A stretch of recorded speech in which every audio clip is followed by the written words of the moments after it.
श्री शिवाय नमस्तुभ्यम। हर हर महादेव। दोस्तों, आप सभी लोग जानते हैं कि 29 सितंबर 2024 यानी रविवार को प्रदोष व्रत पड़ रहा है। और दोस्तों, यह जो प्रदोष व्रत है वह आश्विन महीने में पड़ने वाला सबसे बड़ा प्रदोष व्रत है, क्योंकि यह आश्विन महीने में पड़ रहा है। और आप सभी लोग जानते हैं कि यह जो 4 महीने होते हैं वह भोलेनाथ को बहुत अधिक प्रिय होते हैं, जिसका बहुत ही बड़ा और विशेष महत्व होता है। और ऐसा दिन पूरे साल में सिर्फ एक ही बार आता है। और दोस्तों, आप सभी लोग जानते हो कि रविवार प्रदोष व्रत का अगर सबसे बड़ा कोई उपाय है तो वह 7 गेहूं के दाने वाला उपाय है। तो दोस्तों, इस आश्विन महीने के रविवार प्रदोष व्रत के दिन आप लोगों को इस 7 गेहूं के दाने वाले उपाय को जरूर करना है। बहुत सारे लोग होंगे जिन लोगों ने इस उपाय को ना किया हो, मतलब पूरा साल निकल गया, उन्होंने किसी भी दिन इस 7 गेहूं के दाने वाले उपाय को ना किया हो। पर दोस्तों, आपके पास 29 सितंबर रविवार प्रदोष व्रत के दिन एक आखिरी मौका बचा हुआ है। तो इस दिन आप लोगों को इस वाले उपाय को जरूर कर लेना है, भले ही आपने पूरे साल भर इस उपाय को ना किया हो। पर अगर आपने इस आश्विन महीने के रविवार प्रदोष व्रत के दिन इस वाले उपाय को कर लिया तो आपको इस उपाय को करने का वह फल मिलेगा जिसकी आपने कभी कल्पना भी नहीं करी होगी। इसीलिए आप लोग इस वाले उपाय को एक बार जरूर कर लेना, ताकि आप लोगों के हाथ से यह मौका ना जा सके और आपको इस उपाय को करने का फल मिल सके। दोस्तों, यह उपाय पंडित जी ने अपनी अभी की ही शिव महापुराण की कथा में बताया है। जी, इस उपाय को आज हम आपको बहुत अच्छे से समझाने वाले हैं। इस वीडियो को देखने के बाद इस उपाय को समझने के लिए आपको कोई और वीडियो को देखने की जरूरत नहीं पड़ेगी। तो चलिए दोस्तों, उपाय को शुरू करते हैं। देखिए, यह उपाय इस रविवार के दिन इतना खास होता है, इतना महत्वपूर्ण होता है। देखा गया है कभी कभी बड़े बड़े पूजा पाठ अनुष्ठान से जो मनोकामना पूर्ण नहीं होती है, वह आश्विन महीने के दिन एक छोटे से उपाय करने से आपकी मनोकामना पूर्ण हो जाती है। और बहुत सारे लोगों ने इस उपाय को किया भी है और उनको इस उपाय को करने का फल भी जरूर मिला है। अगर आप लोग भी इस उपाय को करना चाहते हैं तो आप इस उपाय को पहले अच्छे से समझ लेना, सुन लेना, उसके बाद करना। आपको इस उपाय का फल जरूर मिलेगा। और इस उपाय को कर लेने से आपके घर में चाहे किसी भी प्रकार का दुख और समस्या क्यों ना चल रही हो, आपको उसका कारण भी नहीं पता है कि भाई यह समस्या किस कारण से चल रही है। उसका कुछ भी कारण हो सकता है, जैसे पितृदोष हो सकता है या किसी भी तरह का मंगल दोष भी हो सकता है। तो इस दिन आप लोगों को यह वाला उपाय कर लेना है। यह एक ऐसा उपाय है जिस उपाय को अगर किसी विशेष दिन पर किया जाए तो भाई उस विशेष दिन का फल तो हमें मिलता ही मिलता है, पर हमने उस दिन पर इस उपाय को किया है तो हमें उससे भी बड़ा फल मिलता है, और फल बहुत जल्दी मिलता है, क्योंकि आप इस उपाय को बहुत ही बड़े और विशेष दिन पर कर रहे हो। तो चलिए अब उपाय के बारे में बात करते हैं। लेकिन उससे पहले आप लोगों को यह जानना आवश्यक है कि आखिर यह उपाय किस समय करना है, किसको करना है और कैसे करना है। तो चलिए हम आगे आपको वीडियो में एक एक करके बता देते हैं। तो दोस्तों, इस 7 गेहूं के दाने वाले उपाय को हमें इस रविवार प्रदोष व्रत के दिन कैसे करना है, किसको करना है, किस समय करना है और कहां पर करना है, यह सारे सवालों के जवाब आपको इस वीडियो में मिल जाएंगे। और जो यह वीडियो देखेगा उसको 7 गेहूं के दाने वाले उपाय को जरूर करना चाहिए, क्योंकि इस दिन गेहूं का भी बहुत ही बड़ा और विशेष महत्व होता है। और जब बात आ जाए 7 गेहूं के दाने की, तो यह सोने पे सुहागा वाली बात हो जाती है। और यह रविवार प्रदोष व्रत का एक बहुत ही बड़ा उपाय हो जाता है। तो अब दोस्तों, इस 7 गेहूं के दाने वाले उपाय को आखिर करना किसको है, सबसे पहले हम लोग वह बात जान लेते हैं। तो देखो, घर की जो बड़ी माताएं बहनें होती हैं, उन माताओं बहनों में से कोई भी एक बड़ी माता बहन इस वाले उपाय को कर सकती है। और दोस्तों, अगर आप चाहे तो अपने घर में से सभी सदस्यों को भी इस उपाय को करवा सकते हैं। अगर किसी व्यक्ति की खुद की कोई मनोकामना है, खुद का कोई दुख और समस्या है जो कि वह इस वाले उपाय को अपने लिए ही करना चाहता है, तो वह खुद अपने लिए भी कर सकता है। बाकी अगर घर में से कोई ऐसा है जो कि अपने पूरे घर परिवार की सुख और शांति के लिए यह वाला उपाय करना चाहता है, तो भाई वह भी कर सकता है। उसमें कोई भी दिक्कत वाली बात नहीं है। कहने का मतलब यह है कि इस उपाय को हर एक सदस्य भी कर सकता है और पूरे घर परिवार के सदस्य के लिए घर की बड़ी माताओं बहनों में से कोई एक माता बहन भी कर सकती है। माताएं बहनें अगर घर में उपस्थित ना हो या वह यह वाला उपाय ना कर पा रही हो तो फिर घर का कोई बड़ा सदस्य भी इस 7 गेहूं के दाने वाले उपाय को कर सकता है, चाहे फिर वह पुरुष ही क्यों ना हो। उसमें कोई भी दिक्कत वाली बात नहीं है। बहुत सारे लोग हर एक उपाय को करते समय प्रश्न करते हैं, क्या हमें इस उपाय को घर पर या फिर मंदिर में जाकर करना है? तो इस वाले उपाय को आप मंदिर में करोगे तो अच्छा रहेगा, इसलिए इस वाले उपाय को घर पर नहीं करना है। उसके बाद में दोस्तों, इस उपाय को लेकर जो अगला प्रश्न निकल कर आता है वह यह आता है कि आखिर इस उपाय को हमें किस समय करना है, सुबह के समय करना है कि शाम के समय करना है? तो देखो, इस वाले उपाय को आप लोग सुबह के समय भी कर सकते हो और शाम के समय प्रदोष काल में भी कर सकते हो। अब अगर आप पूछो कि भाई इस 7 गेहूं के दाने वाले उपाय को करने का सबसे उत्तम समय कौन सा रहेगा, तो हम आपसे बस यही कहेंगे कि इस उपाय को आप शाम के समय करेंगे तो ज्यादा बेहतर होगा। बाकी अगर सुबह के समय भी करेंगे तो भी अच्छा होगा, उसमें कोई भी दिक्कत वाली बात नहीं है।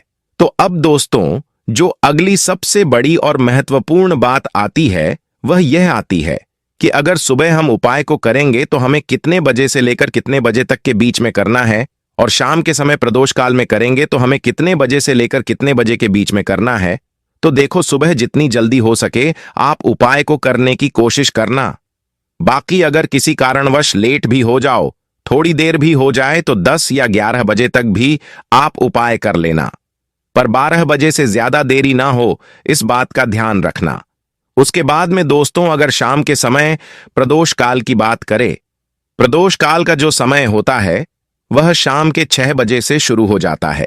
मतलब शाम के 6 बजे से लेकर 7 बजे के बीच का जो समय होता है, यह समय प्रदोष काल का समय होता है। पर अभी जो मौसम चल रहा है, इस मौसम में शाम बहुत देरी से होती है, तो आप इस उपाय को 7 या 8 बजे के बीच में भी कर सकते हो। मतलब शाम के 6 बजे से रात 8 बजे के बीच में आप कभी भी इस वाले उपाय को कर सकते हो, उसमें कोई भी दिक्कत वाली बात नहीं है। परंतु रविवार के दिन कोशिश करना कि समय के अंतर्गत ही कर लो। किसी कारणवश ना कर पाओ तो थोड़ा देरी से भी कर सकते हो, आपको उपाय का फल जरूर मिलेगा। देखिए, इस वीडियो में जितने भी उपाय हम आपको बताएंगे सभी उपाय सरल है। देखो, पंडित जी ने कहा है कि रविवार के दिन आपको 7 गेहूं के दाने वाला उपाय तो अवश्य ही करना चाहिए। वीडियो में आगे बढ़ने से पहले वीडियो को एक लाइक जरूर करें। देखो, सबसे पहला उपाय, यदि आपके जीवन में कर्ज बहुत अधिक है, आपके जीवन में संकट बहुत अधिक रहते हैं, आपके ऊपर बहुत अधिक विपदा आ रही है, बार बार आपको अपने व्यापार में और अपने धन में हानि देखने को मिल रही है, यानी कि आपके प्रत्येक कार्य में समस्या आ रही है, तो आपको यह उपाय करना चाहिए। देखिए, इस उपाय के लिए आपको 7 गेहूं के दाने लेने हैं। उसके बाद में आपको 7 चावल के दानों की जरूरत होगी। 7 गेहूं के दाने और 7 चावल के दाने लेंगे। साथ ही साथ आपको इस तरीके से एक तांबे का लोटा लेना है। उस तांबे के लोटे में आपको जल भरना है। जल आपका खुद के घर का होना चाहिए, मंदिर का नहीं होना चाहिए। उसके बाद आप महादेव के शिवलिंग के पास में शाम के समय प्रदोष काल में पहुंच जाएंगे। अब यहां पर मैं जो आपको क्रम बताने जा रहा हूं, उस क्रम को बहुत ध्यान से सुनिए। महादेव को अगर कोई सबसे प्रिय है तो वह उनकी सबसे छोटी पुत्री, जिनका नाम माता अशोक सुंदरी है, जो आपके पास 7 चावल के दाने हैं, उन 7 चावल के दानों को माता अशोक सुंदरी के स्थान पर आपको कुछ इस तरीके से रख देने हैं। चावल के दानों को रखने के बाद में जो आपके पास में तांबे का लोटा है, उस तांबे के लोटे से कहीं पर भी हम जल नहीं चढ़ाएंगे। उस जल को सिर्फ और सिर्फ माता का जो हस्तकमल आपको दिख रहा है वहीं पर गोल गोल करके आपको समर्पित करना है, और कहीं नहीं। ना तो माता अशोक सुंदरी के स्थान पर, ना तो शिवलिंग के ऊपर, सिर्फ आपको वहां पर गोल गोल जलाधारी पर उस जल को समर्पित करना है। अब आपके पास में 7 गेहूं के दाने बचे हुए हैं। उन्हीं 7 गेहूं के दाने को आपको अपनी मनोकामना कहते हुए महादेव के शिवलिंग के ऊपर समर्पण करने से हमारी इच्छाएं पूरी होती है। और अगर वह दिन प्रदोष का दिन हो तब तो इससे सुंदर संयोग कुछ भी नहीं हो सकता। ध्यान रखिएगा, यह उपाय प्रदोष काल में करना है, सुबह के टाइम नहीं कर सकते। तो हमने यहां पर पहले उपाय की बात कर ली है। देखिए, इस उपाय के लिए आपको मात्र एक लौंग का जोड़ा लेना है, यानी कि 2 फूल वाली लौंग लेनी है। साथ में आपको मात्र थोड़ा सा शहद लेना होगा और इसी के साथ में आपको तांबे के पात्र के अंदर शुद्ध जल लेना होगा। अब देखिए, इन सभी सामग्रियों को लेकर के आपको भगवान शिव जी के मंदिर में पहुंच जाना है। यह उपाय आप सुबह से लेकर शाम तक कर सकते हैं। तो सबसे पहले तो आपके पास जो 2 फूल वाली लौंग है, उन्हें आप शहद के अंदर अच्छे से डुबो दें, यानी कि दोनों लौंग पर आपको अच्छे से शहद का लेपन कर देना है। अब आपके पास जो एक लौटा जल है, उसे शिवलिंग पर श्री शिवाय नमस्तुभ्यम इसका जाप करते हुए समर्पित कर देना है। अब आपके पास जो 2 फूल वाली लौंग है, उसे आपको शिवलिंग पर अर्पित करनी है और आपको प्रार्थना करनी है कि जीवन में जो रोग की स्थिति है वह समाप्त हो, जीवन के जो संकट और समस्याएं हैं वह सभी समाप्त हो, जीवन से जो कर्ज की समस्या है वह समाप्त हो। इस प्रकार से प्रार्थना करते हुए यह शहद युक्त जो 2 फूल वाली लौंग है, इसे आपको शिवलिंग पर अर्पित कर देनी है। आपकी जो भी समस्या होगी इस रविवार के दिन अवश्य ही समाप्त हो जाएगी। तो इस प्रकार से आपको पहला उपाय करना है। अब हम दूसरे उपाय के बारे में बात कर लेते हैं। देखो, यह उपाय आपके लिए सर्वश्रेष्ठ होने वाला है। इस उपाय के लिए आपको साबुत मात्र 5 हरे मूंग के दाने लेने हैं, खंडित नहीं होने चाहिए, इस बात का ध्यान रखें। और इसी के साथ में आपको एक तांबे के पात्र के अंदर अपने घर से शुद्ध जल ले लेना है। अब दोस्तों, इन सभी सामग्रियों को लेकर के आपको सीधे भगवान शिव जी के मंदिर पहुंच जाना है। इस उपाय को आप सुबह भी कर सकते हैं और शाम के समय में भी कर सकते हैं। देखिए, भगवान शिव जी के मंदिर में पहुंचने के बाद आपके पास जो 5 हरे मूंग है, उनमें से पहला जो हरा मूंग है, आपको शिवलिंग के सामने जो नंदी महाराज होते हैं और उनका जो पैर उठा हुआ होता है, वहां पर आपको पहला हरा मूंग समर्पित कर देना है और आपको ओम नमः शिवाय इसका जाप कर लेना है। फिर आपको दूसरा हरा मूंग लेना है और शिवलिंग पर जो श्री गणेश जी वाला स्थान होता है, वहां पर आपको यह दूसरा हरा मूंग समर्पित कर देना है, यानी कि शिवलिंग के सीधे तरफ आपको यह दूसरा हरा मूंग समर्पित करना है और फिर आपको ओम नमः शिवाय या फिर श्री गणेशाय नमः इसका जाप कर लेना है। फिर तीसरा हरा मूंग का दाना आपको भगवान शिव जी की सबसे प्रिय पुत्री माता अशोक सुंदरी वाले स्थान पर समर्पित करना होगा। शिव जी की जो जलाधारी होती है, जहां से जल बहकर के आता है, उसी जलाधारी के बीच में सांप की आकृति के रूप में जो उठी हुई लाइन होती है, वहीं पर आपको तीसरा हरा मूंग समर्पित करना है और फिर आपको ओम नमः शिवाय इसका जाप कर लेना है। अब दोस्तों, जो चौथा हरा मूंग का दाना है, उसे आपको शिवलिंग पर भगवान कार्तिकेय जी का जो स्थान होता है, वहां पर आपको समर्पित कर देना है और आपको ओम नमः शिवाय इसका जाप कर लेना है। अब दोस्तों, आपके पास जो 5वां और अंतिम हरा मूंग बचा हुआ है, उसे आपको उस जल के पात्र के अंदर डाल देना है और इस हरे मूंग युक्त जल को आपको भगवान शिवजी के शिवलिंग पर अभिषेक करना है। जल आपको बिल्कुल धीरे धीरे समर्पित करते जाना है और लगातार आपको शिव महापुराण का मूल मंत्र श्री शिवाय नमस्तुभ्यम इसका जाप करते रहना है। फिर आपको शिवलिंग के सामने बैठकर, यदि आप अपने बच्चों के लिए यह उपाय कर रहे हैं, यदि आप अपने बच्चों की बुद्धि, ज्ञान और विवाह के लिए उपाय कर रहे हैं, तो उसके लिए आपको प्रार्थना कर लेनी है। या फिर व्यापार में वृद्धि करने के लिए यह उपाय कर रहे हैं, तो उसकी कामना करते हुए आपको प्रार्थना कर लेनी है। या फिर अपनी नौकरी के लिए कर रहे हैं, या फिर अपने इंटरव्यू के लिए, या फिर धन की प्राप्ति के लिए कर रहे हैं, जिस भी मनोकामना के लिए आप यह उपाय कर रहे हैं, उसे परिपूर्ण करने के लिए आपको महादेव से प्रार्थना कर लेनी है और फिर आपको वापस अपने घर आ जाना है।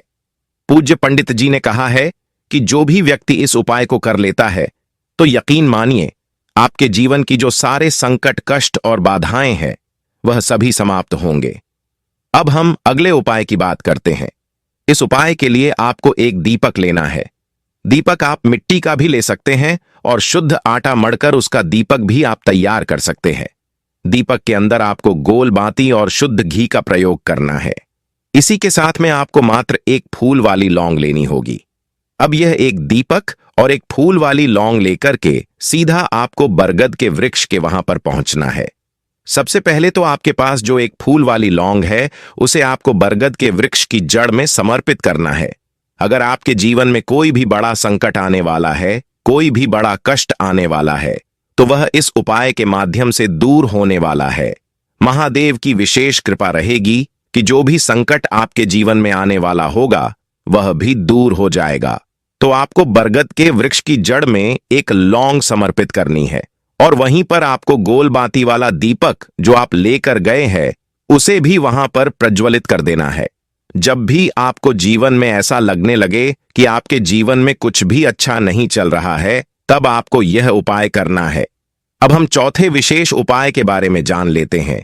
यदि आपके विवाह में कोई भी समस्या आ रही है, यदि आपका जो कर्ज है वह दिन पर दिन बढ़ते ही जा रहा है, तो आपको यह चमत्कारी उपाय करना चाहिए। कोई भी समस्या अगर जीवन में है तो उसे दूर करने के लिए आपको इस उपाय को करना चाहिए। मंगल दोष से जुड़ी हुई समस्या है तब भी आपको यह उपाय करना चाहिए। देखिए, इस उपाय के लिए आपको एक तांबे के पात्र के अंदर अपने घर से शुद्ध जल लेना है और इसी के साथ में आपको एक चुटकी लाल चंदन लेना होगा। अब जो लाल चंदन आपने लिया है उसे आपको उस जल के पात्र के अंदर डाल देना है और यह जल आपको लाल चंदन से युक्त तैयार कर लेना है और यह लाल चंदन से युक्त जल आपको भगवान शिव जी के मंदिर में लेकर के पहुंचना है। यह उपाय भी आप सुबह से लेकर शाम तक कर सकते हैं। अब दोस्तों, यह जो लाल चंदन से युक्त जल है इसे आपको भगवान शिव जी के शिवलिंग पर धीरे धीरे अर्पित कर देना है और आपको लगातार श्री शिवाय नमस्तुभ्यम इसका जाप करते रहना है। यदि आपके जीवन में विवाह से जुड़ी समस्या चल रही है तो आपको मंगलेश्वर महादेव का स्मरण करना है और जीवन में अधिक कर्ज की समस्या है तो आपको आरण मुक्तेश्वर महादेव का स्मरण करना है। देखना, एक दिन आपकी सब तरह की समस्या जल्दी ही समाप्त हो जाएगी।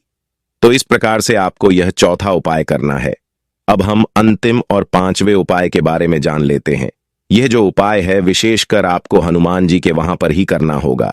देखिए, जब भी आपको ऐसा लगने लगे कि आपके जीवन में जो कर्ज है वह समाप्त ही नहीं हो पा रहा है, दिन प्रतिदिन बढ़ते ही जा रहा है, कष्ट दिन प्रतिदिन बढ़ते ही जा रहे हैं, कष्ट समाप्त ही नहीं हो पा रहे हैं, यानी कि जीवन में जब भी कोई विपदा आती है, संकट आता है, तो हमें संकट मोचन हनुमान जी के मंदिर में जाना चाहिए। यह उपाय बहुत ही खास है। इस उपाय के लिए आपको एक चौमुख दीपक तैयार करना होगा। आपको एक दीपक लेना है। दीपक के अंदर 4 बाती लेनी है। बाती के लिए आपको कलावा का मौली वाला धागा आता है, उसकी भी बना सकते हैं, या फिर सफेद रुई की जो बातियां आती है आप उनसे भी बना सकते हैं। अब आपको एक कटोरी सरसों का तेल लेना है और अब इस दीपक के अंदर आपको चमेली का तेल डालना या फिर जो आपने एक कटोरी में सरसों का तेल लिया है वह डालना है और इसी के साथ आपको मात्र एक फूल वाली लौंग भी लेनी है।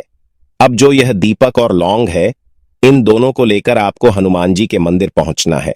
सबसे पहले तो यह जो चौमुखी दीपक है इसे आपको हनुमान जी के सामने प्रज्वलित करना है। दीपक को प्रज्वलित करने के बाद आपको वहीं पर एक बार हनुमान चालीसा का पाठ करना है या फिर आप रणमोचन मंगल स्तोत्र का पाठ भी कर सकते हैं।